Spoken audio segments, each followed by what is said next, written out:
Vamos en esta mañana a iniciar nuestra conferencia acerca de Irak, Siria y el anticristo.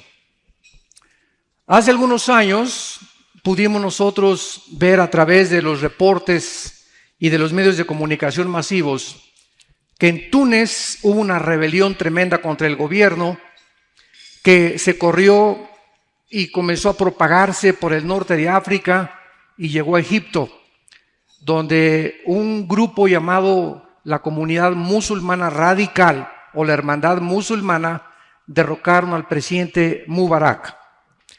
Después de Egipto comenzó otro grupo a infiltrarse dentro de Siria para poder formar una nueva coalición de terrorismo en el mundo.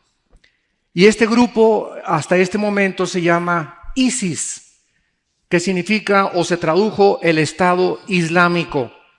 Hace un mes, este grupo terrorista acaba de ser desechado o descalificado como grupo terrorista y ahora es considerado un culto satánico. O sea, ya no lo consideran un grupo terrorista común y corriente como Hezbollah o como Hamas, sino que ahora se considera un culto, porque es un culto, ¿verdad?, dedicado a Satanás, a combatir el cristianismo, el judaísmo y los principios establecidos en la Biblia. Es interesante que no atacan ninguna otra religión más que precisamente el cristianismo. Después de que vino esta revolución ahí en... Muchas gracias.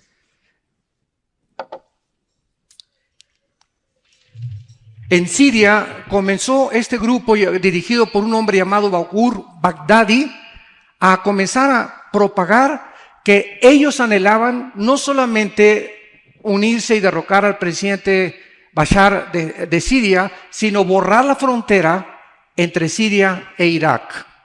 Precisamente hace 3.500 años o 4.000 años no existía esta frontera. Se conoce en la historia como la Mesopotamia.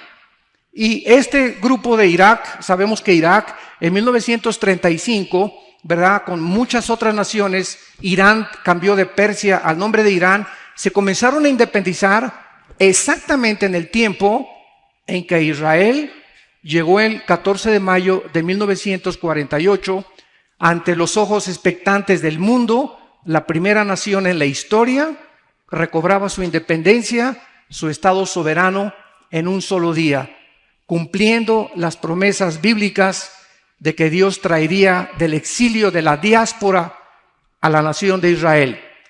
Vemos nosotros también a continuación que no solamente comenzó este grupo a querer borrar las fronteras, sino que ahora quieren derrocar la monarquía de Arabia Saudita y la monarquía del rey Abdullah de Jordania.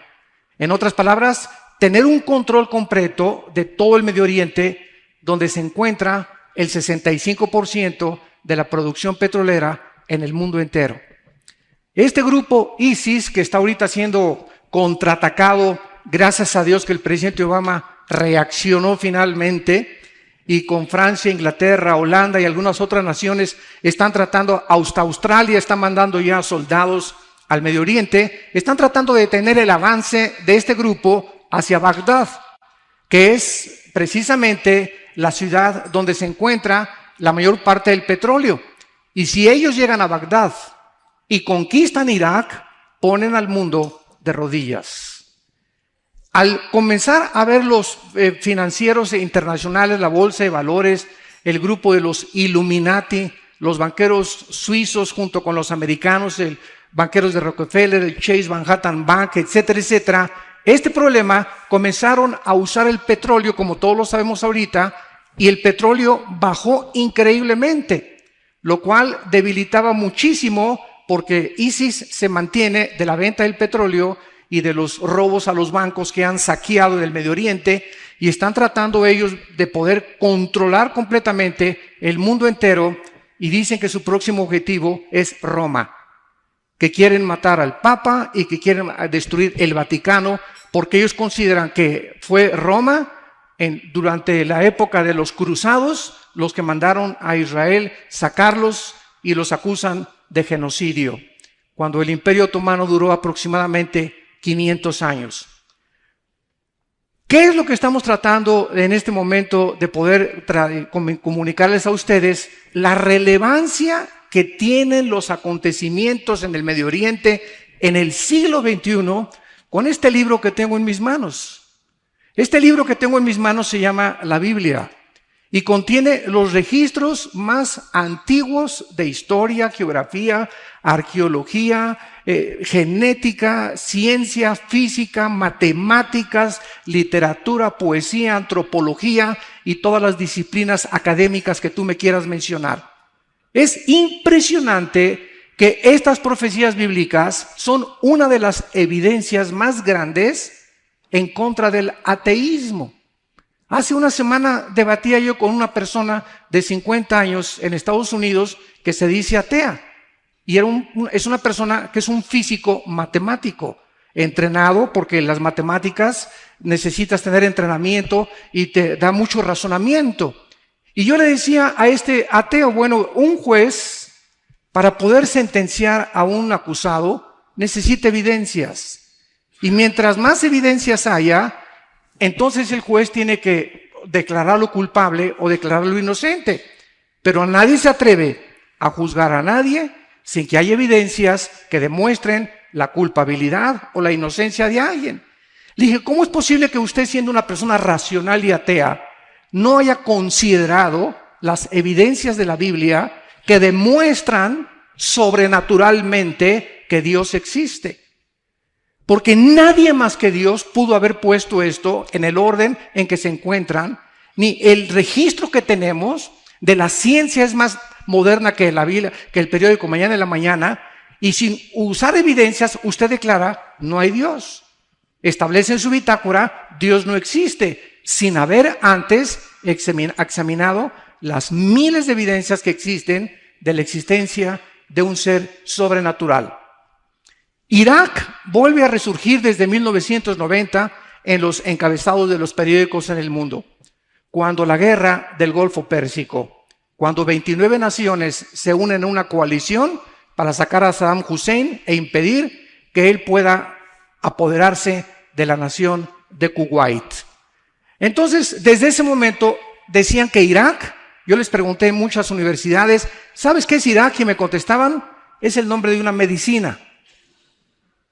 Es increíble, en Estados Unidos, en España, en muchos países latinoamericanos, Irak era algo como desconocido, una nación desconocida, y comienza a recobrar renombre a partir del finales del siglo XX. Esto es interesante porque la Biblia dice, como lo vamos a ver a continuación, que la civilización va a terminar ahí, en esa zona geográfica del Medio Oriente que se conocía como la Mesopotamia.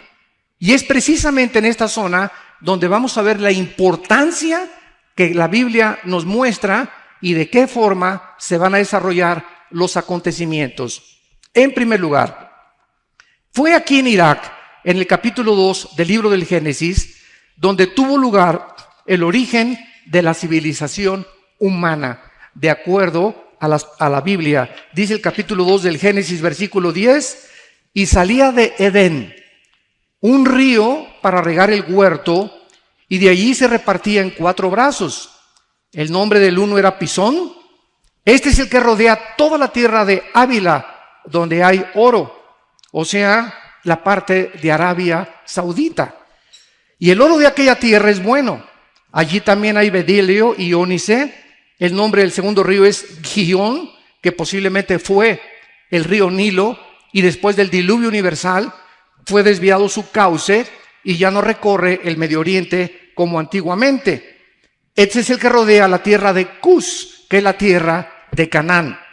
Y el nombre del tercer río es Hiddekel, que es el nombre actualmente del río Tigris. Este es el que va al oriente de Asiria, y el cuarto río es el Éufrates. El huerto del Edén, donde Dios colocó a la primer pareja humana, se encontraba geográficamente en lo que ahorita es la nación de Irak y Siria, en esta región de lo conocida como la Mesopotamia. Hiddekel es el antiguo nombre, como vimos, para el río Tigris, que junto con el Éufrates riegan desde Turquía hasta el Golfo Pérsico, más de 1,700 millas. Entonces, es impresionante que el río Éufrates ocupe desde el principio de la Biblia hasta el Apocalipsis, como lo vamos a ver capítulo 9, la importancia de que en esta zona geográfica fue donde se inició la civilización de acuerdo a la Biblia. En segundo lugar, en Génesis 3:1, la Biblia nos muestra que fue ahí también, en lo que es ahorita Irak y Siria, donde se encontraba Lucifer. Dios no creó al diablo. La palabra diablo significa acusador. Satanás, el adversario. Dios creó a un querubín perfecto, hermoso, con el potencial de que él escogiera adorar a Dios libremente. Él se hizo diablo. Dios no hizo al diablo. Él se hizo diablo cuando él se rebeló con las leyes de Dios. Entonces, ahí fue precisamente cuando Adán y Eva fueron colocados, que ya en este planeta Tierra se encontraban los ángeles caídos. Esto es interesante porque lo corrobora Ezequiel capítulo 28 e Isaías capítulo 14. Entonces, el planeta Tierra que nosotros conocemos tiene aproximadamente 10 o 15 billones de años.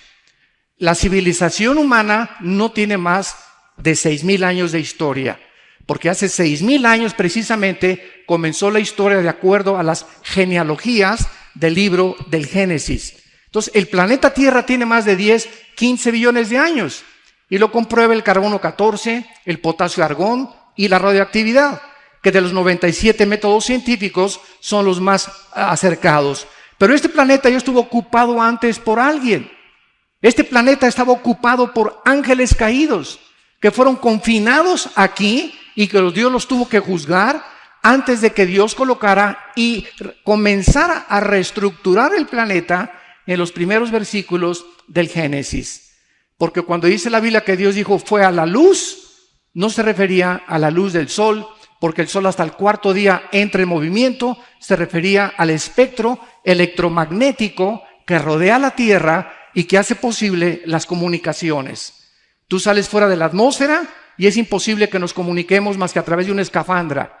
Si vamos a la Luna, vamos a Marte, necesitamos aparatos. La voz no viaja, las ondas del sonido no viajan fuera de la atmósfera, porque el espectro electromagnético es precisamente lo que Dios diseñó para que de la atmósfera hacia abajo pudiéramos nosotros comunicarnos. Vemos nosotros también en Job capítulo 38 que la Biblia corrobora esta versión acerca de que los ángeles ocupaban este planeta y ellos ya existían antes que nosotros. Dice en Job capítulo 38 que cuando Dios estaba midiendo la tierra, Dios puso las medidas perfectas de la tierra y esta afinación es como un motor. Si yo me meto un motor de un Volkswagen, veo que necesita batería, necesita bomba de gasolina, bujías, pistones, pero todo dentro del motor tiene que estar afinado. Todas las partes, una con otra, se llama la complejidad irreducible científicamente o matemáticamente hablando. Tiene que formar una parte común para que funcione el motor. Un solo alambrito de la batería desconectado impide que el motor pueda caminar en tu vehículo. Entonces, el universo que nosotros vemos es un universo afinado. La distancia de la Tierra al Sol es perfecta. El movimiento en 24 horas del planeta es perfecto. El movimiento de traslación alrededor del Sol es perfecto. Todos estos detalles que nos hablan de un afinamiento hizo posible la vida del ser humano. El oxígeno que nosotros respiramos, que tiene casi nitrógeno en su mayor parte con muy pequeños gases y oxígeno, está exactamente balanceado para que cuando tú hagas y respires, es exactamente los gases que necesitan tus pulmones para poder sobrevivir y también el cerebro y la sangre. Todo esto no pudo haber sido hecho por un accidente, señores ateos, por el amor de Dios. San José, la Virgen y el burrito que los acompaña. Entonces, es imposible llegar a una complejidad como la que nosotros observamos y concluir con estas cosas. Fue un accidente, una selección natural, Los dinosaurios se convirtieron en hipopótamos, los hipopótamos en jirafas, los peces se convirtieron en culebras, los reptiles se convirtieron después en changos y después finalmente aparecimos nosotros o por otro accidente. Los sexos aparecieron por accidente. El sexo masculino apareció por accidente y por un accidente una mujer con órganos reproductivos femeninos y se juntan los dos y nace un tercer accidente. Vemos nosotros que es imposible, señoras y señores, racional, inteligente y filosóficamente el ateísmo es insostenible. El 95% de los ateos que hemos debatido, y me encanta debatir porque es mi plato favorito el ateísmo, porque yo fui ateo y profesé el ateísmo y entiendo los niveles que el ateísmo usa y la plataforma que usa, que es el materialismo, el ateísmo y el comunismo principalmente, son insostenibles. No se pueden sostener filosóficamente. ¿Por qué? Porque el 95% de los ateos no es cierto que les falte evidencias. El problema es moral. No les conviene creer. Y si tú le pones a un ciego aquí una vela y él no quiere verla, el problema no es la luz, sino la voluntad que va en contra de la verdad y de la revelación. Porque las cosas de Dios se conocen, pero ellos detienen con injusticia la verdad, aferrados a traumas de problemas, amargados contra Dios y están enojados siempre con alguien que no existe. Esto es lo más paradójico, ¿verdad? Un ateo es una persona que está enojada con alguien que no existe. Y ven y tiran como a José Stalin antes de morir en Rusia. Levantaba el puño y le decía, vas a ver Dios. Y su hija le preguntó, pero si Dios no existe, papá. Vemos en tercer lugar que también fue ahí en Irak y en Siria donde tuvo lugar la rebelión humana en contra de Dios. Y vio la mujer, Génesis 3, versículos 6 y 7, que el árbol era bueno para comer y que era agradable a los ojos, el árbol de la sabiduría, del bien y del mal, o del conocimiento del bien y del mal. Y tomó de su fruto y comió, y dio también a su marido, el cual también, así como ella, comió.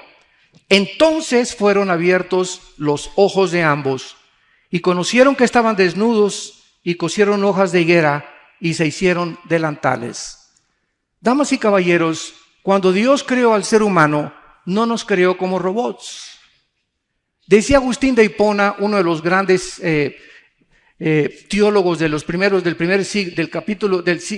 siglo tercero y cuarto de la era cristiana, que había tres opciones para Dios.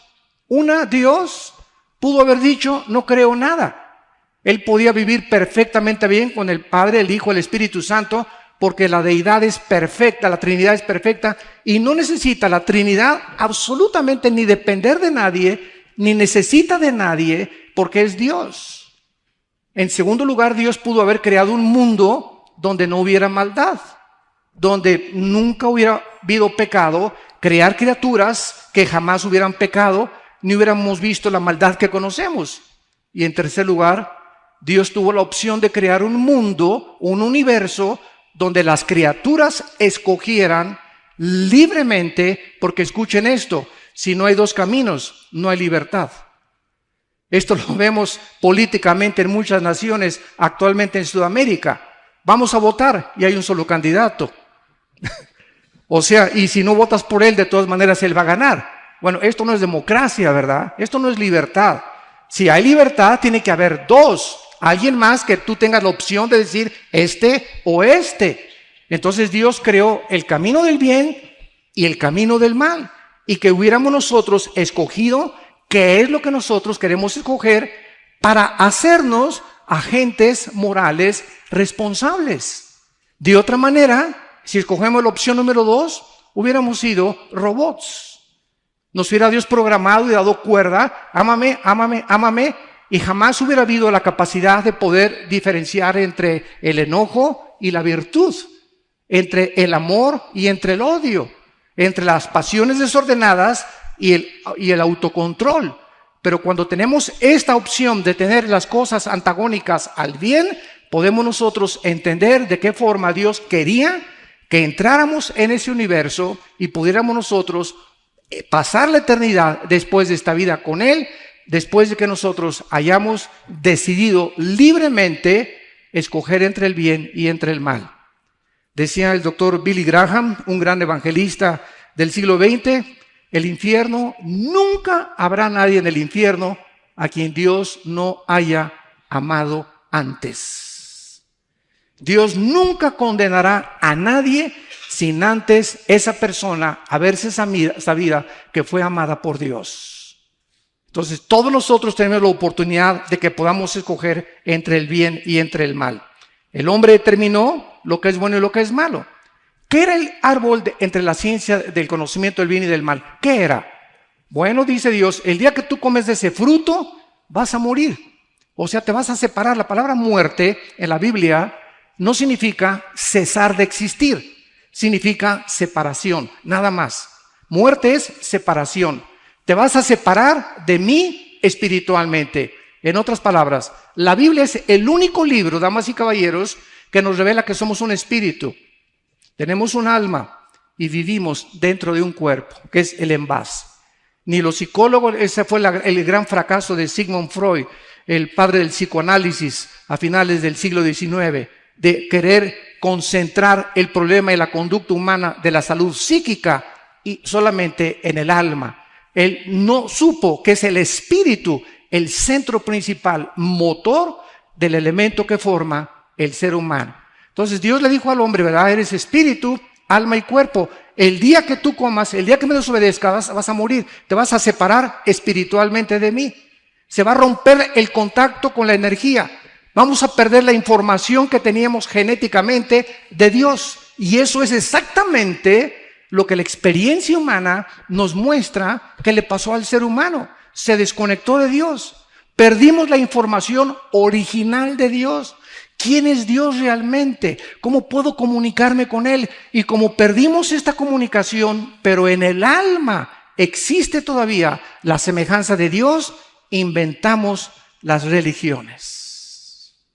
¿Qué son las religiones? Intentos, musulmanes, mormones, católicos, ciencia cristiana, nómbrame la que tú quieras. Hay más de ya 350 denominaciones y más de 500 religiones en el mundo, la que tú me quieras mencionar. Todas son intentos de poder encontrar a Dios a través de portarse bien, de hacer buenas obras, de mantener un sistema de rituales y de ceremonias donde yo pueda decir, bueno, por lo menos ya el domingo cumplí, ya me pusieron mi ceniza el miércoles de ceniza, ya cumplí con la comunión, ya cumplí con aquello, pero puedo portarme como el diablo de lunes a viernes. Entonces, baja Cristo hace 2000 años, damas y caballeros, baja Cristo, el personaje más insuperable, increíble que jamás la historia haya conocido, que fue lo que hizo que yo viniera al cristianismo, después de compararlo con el Che Guevara y con Carlos Marx y con Sigmund Freud y con Friedrich Nietzsche y con Jean-Paul Sartre y con todos los grandes, como decimos en México, tráeme tu gallito of hero. A ver, un predicador me dijo, enséñame, ¿verdad? Tú dime quién es el hombre que más admiras. Y cuando comencé a estudiar la vida de Cristo, y la forma que Él demostró psicológicamente el control más grande de salud psíquica, señores psiquiatras que nos escuchan. La psiquiatría y la psicología deberían estudiar la vida de Cristo, porque es el ejemplo máximo del control de las emociones y los sentimientos humanos. Simplemente en esa cruz. Ve lo que cualquier ser humano, dicen los psiquiatras, cuando estás bajo el sufrimiento no te acuerdas ni de tu mamá. Cuando estás bajo el sufrimiento te concentras solamente en ti y comienzas con la autolástima, pobrecito de mí, al amarte como perrito las heridas. Y este hombre colgado en la cruz diciendo, Padre, perdónalos. Diciéndole a su madre, mujer, María, ahí está tu hijo, Juan, ahí está tu madre. Preocupándose en su agonía de sus sufrimientos con clavos y espinas en su cabeza, diciéndole al Padre, Padre, en ti encomiendo mi espíritu, mostrándonos que hay vida después de esta vida, que no terminaba la cruz, su vida era solamente un peregrinar, era un pago completo que tenía que hacer por nuestros pecados. Entonces, al comparar nosotros a Cristo, que baja hace 2000 años, no nos trajo una religión, nos trajo la vida eterna, nos trajo la promesa de volver otra vez a nacer de nuevo. esa vida que perdimos espiritualmente, que buscamos en las religiones del alma, viene Cristo y le dice a Nicodemo, tienes que nacer de nuevo. Tengo que entrar en ti, Nicodemo. El Espíritu Santo entra en ti y te vivifica, te da la vida. Y una vez que recibimos al Espíritu Santo, venimos a la Biblia y comenzamos a entender por qué es un libro espiritual. Si yo voy en la calle y me encuentro una carta que dice, mi querido Chencho, te quiero con cuernos de toro, etcétera, etcétera, digo, ¿quién escribió esta carta? Yo no soy Chencho. Esto lo escribió un padre, ¿verdad? O un amante a esta persona. Y así las gentes que no son cristianas ven a la Biblia y chocan con ella. Y hay genocidios, y no entiendo esto, porque esta carta no fue escrita para ti, fue escrita para los hijos de Dios. Y hasta que tú no te conviertas en un hijo y en una hija de Dios, no la vas a entender. Como dijo Dion Teofilito, te quedarás en ascuas, porque solamente las cosas del Espíritu se entienden con el Espíritu dentro de nosotros, que Él nos guía a toda la verdad. Entonces Dios nos muestra claramente que cuando este árbol del conocimiento del bien y del mal, los hombres no debemos determinar qué es bueno y qué es malo. El momento que tomaron de ese fruto, esto es el sentido espiritual, entonces el hombre se independizó de Dios y le dijo a Dios, yo no necesito que tú me digas qué es bueno, qué es malo. Ahora yo puedo determinar y tengo la capacidad y la habilidad de decir qué es bueno y qué es malo. Y es la historia, señores sociólogos e historiadores que nos acompañan, es la historia del ser humano. ¿Qué ha pasado con el ser humano? Los nazis, en el juicio del Nuremberg, en 1947-48 en Berlín, ¿qué fue lo que dijeron a los abogados de Occidente? Es que el nazismo para nosotros no era matar, era eliminar por causa del partido. Al robo no robamos, estábamos expropiando. Y comenzaron a maquillar el pecado, el robo, el asesinato, para justificar que lo que estaban haciendo era bueno. Ahora, si hubiéramos sido nosotros los jueces en Nuremberg, ¿qué hubiéramos hecho? ¿Quién tiene la razón? ¿Los nazis o nosotros que los juzgamos? O ellos nos pueden juzgar a nosotros porque no hay ningún derecho a nadie de que no se pueda apoderar del mundo. Vemos ahora los matrimonios gays. ¿Qué son los matrimonios gays? Dos hombres con hombres, dos mujeres casándose y de acuerdo a esta filosofía no es malo. Sin embargo, venimos a la Biblia y Dios condena la homosexualidad y el lesbianismo. Como le dije a un grupo de gays hace algunos meses en Estados Unidos, les dije, vamos, siempre me dicen ellos, cierre la Biblia, vamos a cerrarla, vamos a seguir la ley de la lógica elemental. ¿Qué pasaría si el mundo entero hiciera lo que ustedes hacen? Se acabaría la sociedad. ¿Quién traería a los hijos al mundo? O sea, desde esta perspectiva ya es antinatural. Y cualquier nación que legalice o legisle los matrimonios gays está bajo el juicio de Dios. Porque están violando la ley inexorable de la genética. Hombre con mujer, mujer con hombre, y no romper este diseño establecido por Dios. Y estas naciones serán juzgadas por Dios. Tarde o temprano. Porque no somos independientes ni autónomos, ni podemos decidir entre el bien y entre el mal. Es Dios el que estableció el sexo, es el único que nos puede decir cómo puede utilizarse el sexo, es la única autoridad para decir cuál es el propósito del sexo y no nosotros. Pero esta es la razón por la cual estamos como estamos. Sociedades donde está legalizando los matrimonios gays, se está legalizando la marihuana. Ahora los científicos están diciendo es que, bueno, en el estado de Colorado ya se legalizó la marihuana, en 2, 3 estados de Estados Unidos, y ahora la pregunta es, ¿se puede manejar marihuana? El marihuanazo que te vas a dar. Entonces, ¿cómo podemos nosotros llegar a decir, verdad? Porque la moral no se puede legislar de esta manera. El Dios de la moral es Dios, el Dios de la Biblia. Y si no nos hubiera dejado un patrón, un parámetro para poder decidir nosotros qué es bueno, qué es malo, el mundo va a acabar como va a acabar. Precisamente porque le creyeron la mentira a Satanás. Podemos nosotros determinar qué es bueno y qué es malo. En cuarto lugar, fue aquí precisamente en Irak y en Siria donde se profetizó por primera vez la venida de nuestro Salvador Jesucristo. Dice Génesis 3, versículo 15. Y Jehová dijo a la serpiente, pondré enemistad entre ti y la mujer, y entre tu simiente y la simiente suya. Esta te herirá en la cabeza, y tú le herirás en el calcañar. Damas y caballeros, señores genetistas y científicos y médicos que nos acompañan, esto fue escrito hace aproximadamente 3.500, 4.000 años. No fue hasta 1860 cuando Gregorio Mendel comenzó a descubrir las leyes de la herencia, hasta 1860.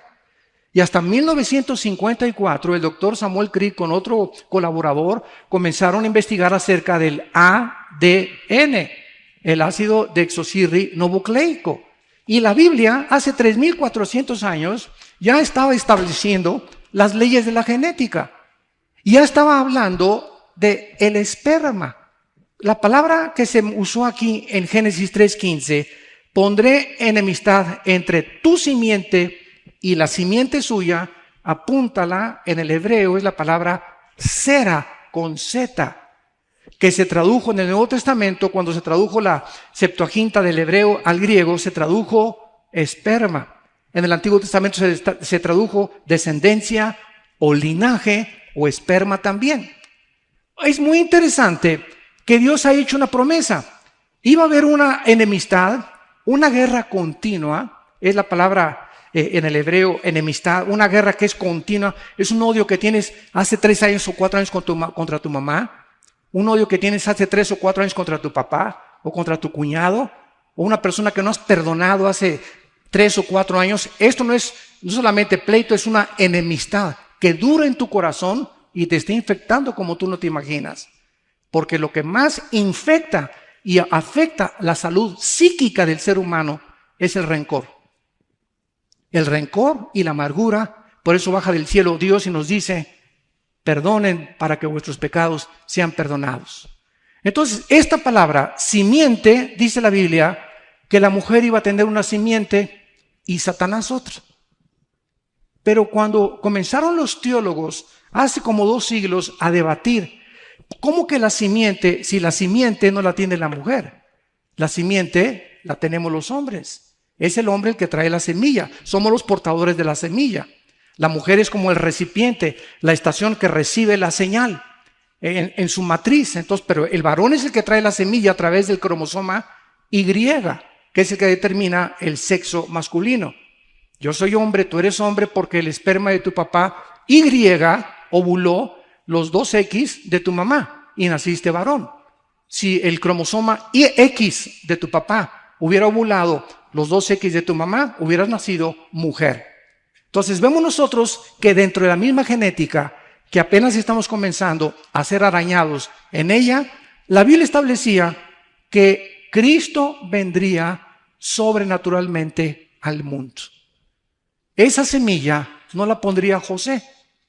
Cuando el ángel se le apareció a María, Mateo 1, le dijo, José, hijo de David, José, no temas recibir a tu María, tu mujer, porque lo que en ella es engendrado del Espíritu Santo es. María se convulsionó, María estaba anonadada.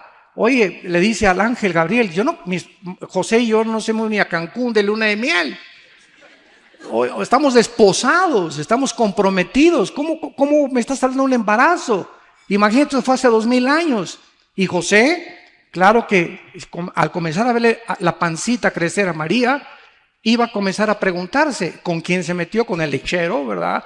O se fue con el carpintero, ¿qué pasó? Entonces el ángel tenía que hablar con José y decirle, cuando comience a crecerle la pancita a María, José, ella no se metió con nadie. Ella ha sido engendrada por el Espíritu Santo. La pregunta es ¿por qué? Y 2000 años después, la ciencia que dice siempre, y la Biblia tenía la razón, nos da la respuesta. Si José, la semilla de José, el esperma de José, hubiera ovulado, hubiera fertilizado el óvulo de María, Cristo, nuestro Salvador, hubiera nacido en pecado. Porque la ley de la herencia espiritual es que transmitimos el pecado a través de la sangre. Antes de que se descubriera la circulación de la sangre y antes de que se descubriera que el alma está en la sangre y que cuando viene la fertilización se transmite el alma. Dios no pone el alma, Dios pone el espíritu. Zacarías 14:1. Pero el alma se transmite desde Adán hasta nuestros días. Romanos 5:2. El pecado entró al mundo por un hombre y la muerte, escuchen la palabra que se usó hace 2000 años, y la muerte pasó. ¿Cómo que pasó? ¿Cómo que se transmite algo desde Adán de generación en generación hasta el siglo XXI? ¿Cómo pudo ser eso? Hasta que se descubrieron las leyes de la herencia. ¡Qué increíble! La Biblia es más moderna que la ciencia de mañana en la mañana. Entonces comprendemos todas estas cosas con este mensaje que Dios les dio, que el Mesías nacería sobrenaturalmente y tendría que entrar al mundo sobrenaturalmente para que en la cruz nos pudiera perdonar. Porque si hubiera muerto un cardenal, o si hubiera muerto Abraham, o un papa en la cruz, no nos podía perdonar. ¿Por qué? Porque primero tendría que pagar por sus pecados, porque no hay nadie más que Cristo que haya nacido sin pecado, para después ofrecer el sacrificio por nosotros. Pero con una ofrenda, dice Hebreos 10, nos hizo perfectos por toda la eternidad. Y dijo Tetelestai, consumado es, satisfecho estoy, dijo el Padre, de tu sacrificio y de la cruz a nuestros días. Dios nos declara, siendo culpables, inocentes por su gracia y su misericordia.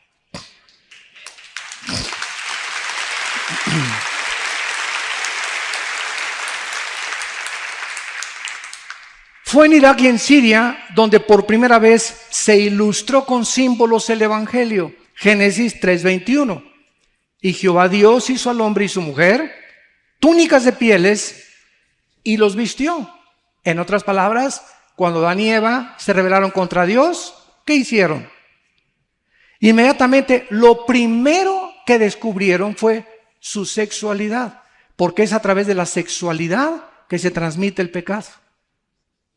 Es a través de la unión sexual, cuando el hombre pone su esperma en la matriz de la mujer, donde se transmite el pecado. Se transmite sexualmente el pecado.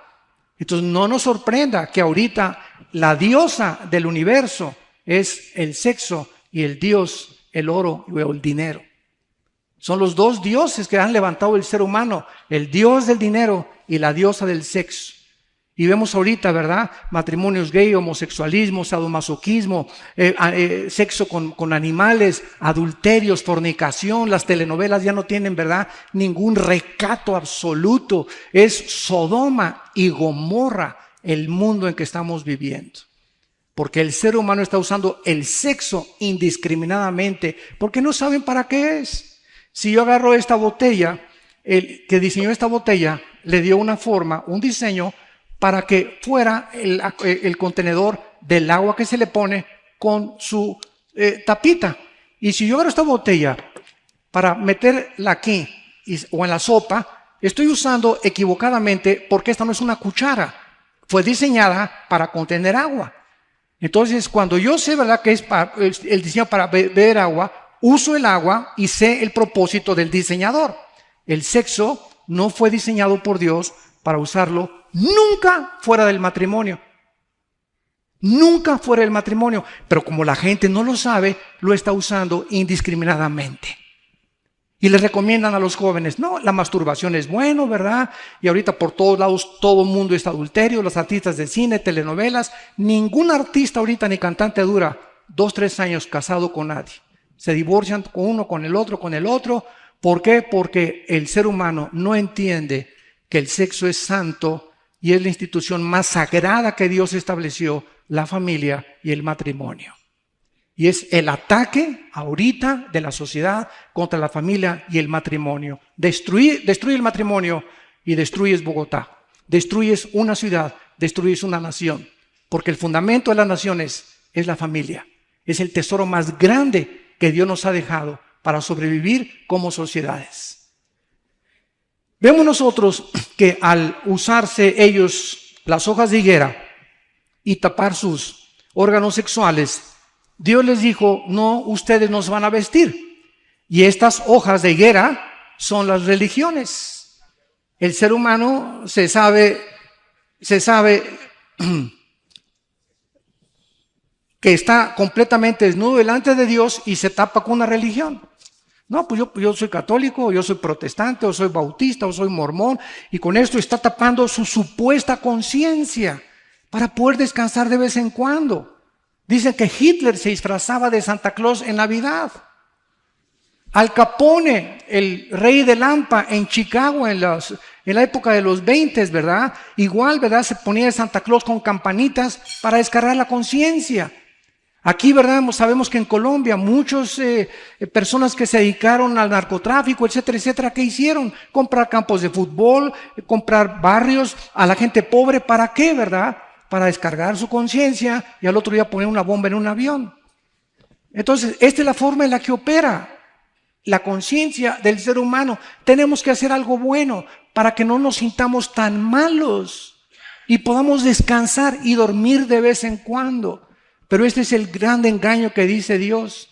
Entonces Dios, al vestir ellos a Adán y Eva, nos estaba diciendo: Dios, yo soy el que los voy a vestir. Yo los voy a cubrir con la sangre de mi hijo. Tiene que morir un animal inocente, porque Dios tuvo que matar un animal.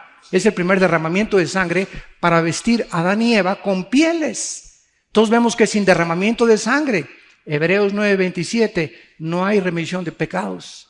No es más que la sangre de Cristo, escúchenme, no es más que la sangre de Cristo el antídoto y la medicina que la Biblia prescribe para el problema del ser humano. La sangre de Jesucristo. No es religiones, no es ritos, no es ceremonia, no son bautizos, no es nada. Es la sangre donde se encontraba la vida del Hijo de Dios. Lo que tú tienes que aceptar para poder ser transformado en una nueva criatura. Y vemos también, en penúltimo lugar,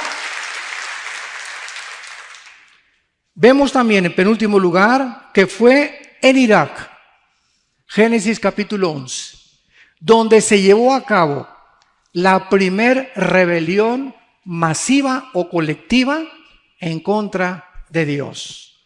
Un hombre llamado Nimrod, de origen sirio-iraquí, reunió a toda la gente para construir la famosa Torre de Babel. Veamos lo que se escondía detrás de esta construcción.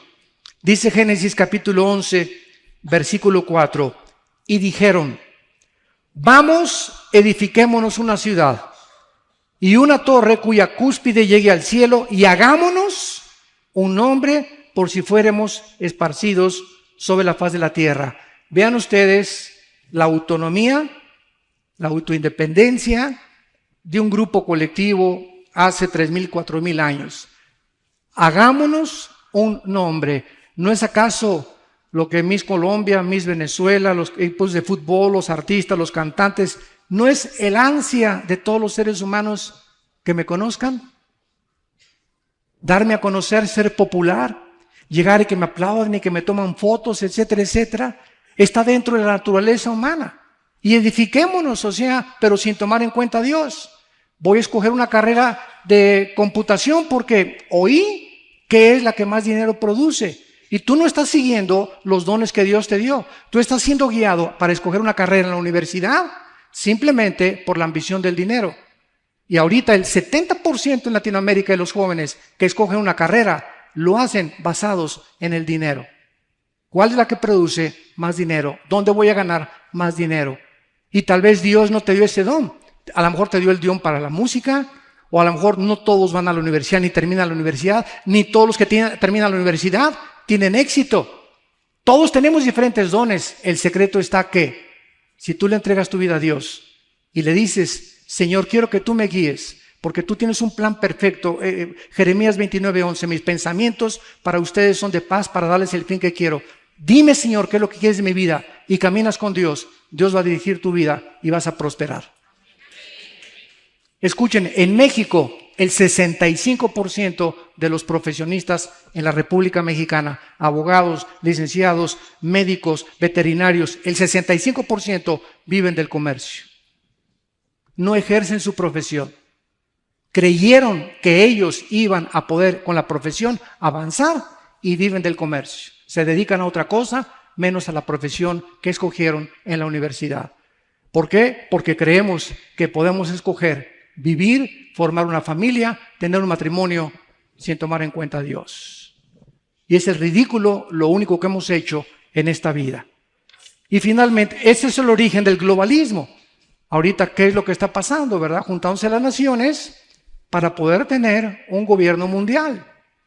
Hace poco, desgraciadamente, oí en un video que me mandaron que se juntaron en Guatemala muchos pastores para decir que la reunión que hubo en Suiza para el tratado que está haciendo Estados Unidos, el P5 con Irán, para que puedan reducir el uranio 235 y centrifugar menos la construcción de la bomba atómica, era el tratado de paz del anticristo. Y estamos deteriorando y distorsionando las profecías bíblicas en un sensacionalismo amarillista, porque creemos que podemos nosotros, sin consultar la Biblia y sin estudiarla profundamente, llegar a emitir tantas barbaridades. Cuando los aviones se estrellaron contra las Torres Gemelas en Nueva York, dijeron que fue el ataque de Babilonia en Apocalipsis 18, que era la destrucción de Babilonia, que Nueva York era Babilonia y que así comenzaban a destruir Dios a Babilonia. Y así vivimos en un mundo donde si no tenemos cuidado y no estudiamos y no profundizamos, vamos a ser engañados. Pero el anticristo determinará finalmente la unidad del mundo en un solo gobierno, política, económica y militarmente. Y finalmente, en Apocalipsis 9, versículo 13 y 15, escuchen esto. El sexto ángel tocó la trompeta y oí una voz entre los 4 cuernos del altar de oro que estaban delante de Dios diciendo: desata a los 4 ángeles que están atados junto al río Lerma, Mississippi, Tíber. Qué increíble que la Biblia termina con Irak, con el río que corre desde Turquía y desemboca en el Golfo Pérsico. Y la Biblia nos revela, esto es tremendo, que ahí en Irak, junto al río Éufrates, se encuentran atados los 4 principados que controlaron el imperio babilónico, el imperio medo-persa, el imperio griego y el imperio romano. Si vas a Daniel capítulo 10, encontrarás que Persia tenía un principado y que un ángel tuvo que luchar contra este ángel caído para poder llevarle el mensaje a Daniel. Y estos 4 ángeles que están atados en el río Éufrates controlaron esa zona y van a ser desatados antes de la segunda venida de Jesucristo. Y qué increíble que en este momento, en el siglo XX, estamos en abril del siglo XXI, el Medio Oriente, Irak y Siria sean el centro del conflicto internacional que puede llevarnos a una tercera guerra mundial. Donde más actividad demoníaca hay en el mundo, no es en Tepoztlán, en México, ni en el Zapoteco, ni en Perú, ni en Lima, es en Irak y en Siria. Y ahí se está llevando un conflicto armado, porque ya son 40 o 50 mil hombres terroristas llamados ISIS, con el propósito de expandir otra vez el califato, el gobierno de un califa y controlar el mundo. Porque ahí se encuentra el 65% de la producción del petróleo del mundo entero. Y este es el cuadro al que todos nosotros hemos llegado. Y la Biblia profetiza finalmente en Daniel capítulo 8, que de una de las divisiones del imperio griego saldrá el anticristo. Cuando muere Alejandro el Magno, se divide Grecia en Egipto, en Siria, en Turquía y en Macedonia. Y dice la Biblia aquí en Daniel 8, versículo 8 y versículo 9, y el macho cabrío se engrandeció, que más adelante es Grecia, y de uno de ellos salió un cuerno pequeño, que creció mucho al sur, o sea, hacia Egipto, y al oriente, Jordania, Irak e Irán, y hacia la tierra gloriosa, y se engrandeció hasta el ejército del cielo, y las estrellas echó por tierra y las pisoteó, y por él fue quitado el continuo sacrificio. La Biblia le llama al anticristo en Isaías 10:12, en Isaías 14:25 y en Miqueas capítulo 5, el asirio. Pero muchos dicen, ¿pero que no iba a ser judío el anticristo? Escuchen esto para terminar. Qué interesante.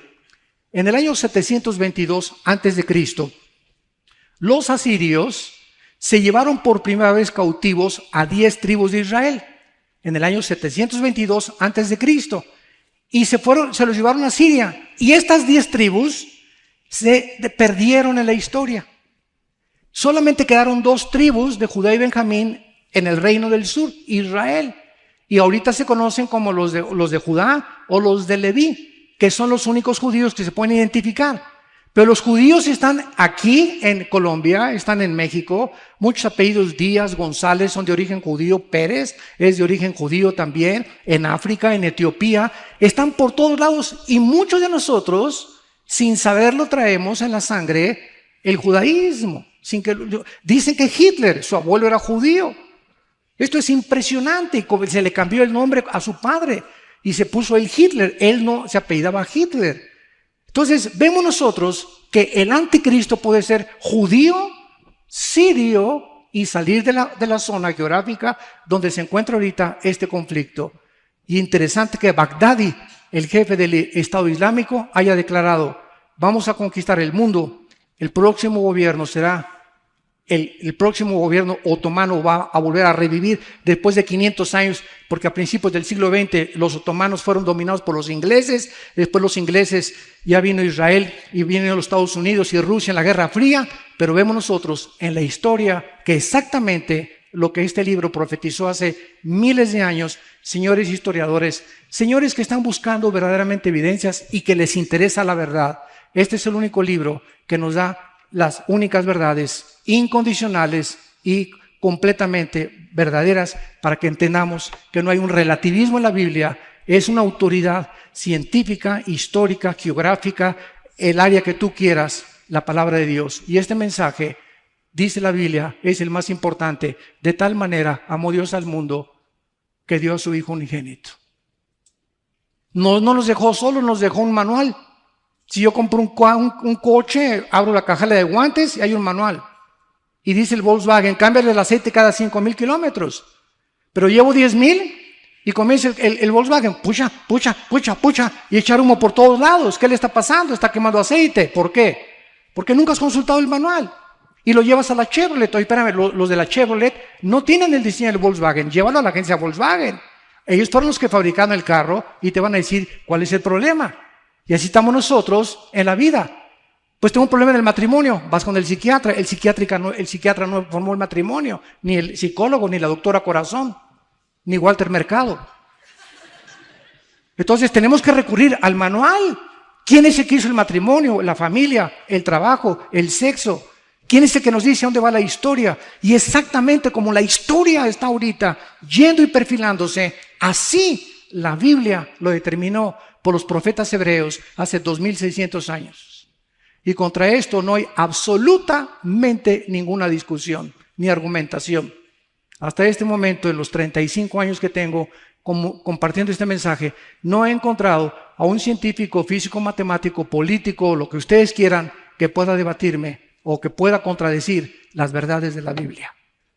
Más que con un espíritu, ¿verdad?, de anticristo y con un deseo solamente de manchar el nombre del Hijo de Dios. Damas y caballeros, Dios te ama y ha dado su vida por ti en una cruz. Todos ustedes que nos escuchan, Dios está interesado en cambiar tu vida, en transformar tu vida, tu matrimonio. Él sabe perfectamente bien con quién te puedes casar, con quién no te puedes casar. No te guíes porque es guapo, porque es bonito, porque tiene dinero, porque no te tiene dinero, porque esta profesión tiene más dinero. Confía en Jehová y haz el bien, y habitarás en la tierra y te apacentarás de la verdad. Deleítate a sí mismo en Él y Él te concederá las peticiones de tu corazón. Confía en Él y Él hará. En la casa de mi Padre, Jesús dijo, muchas moradas hay. Voy a preparar lugar para ustedes.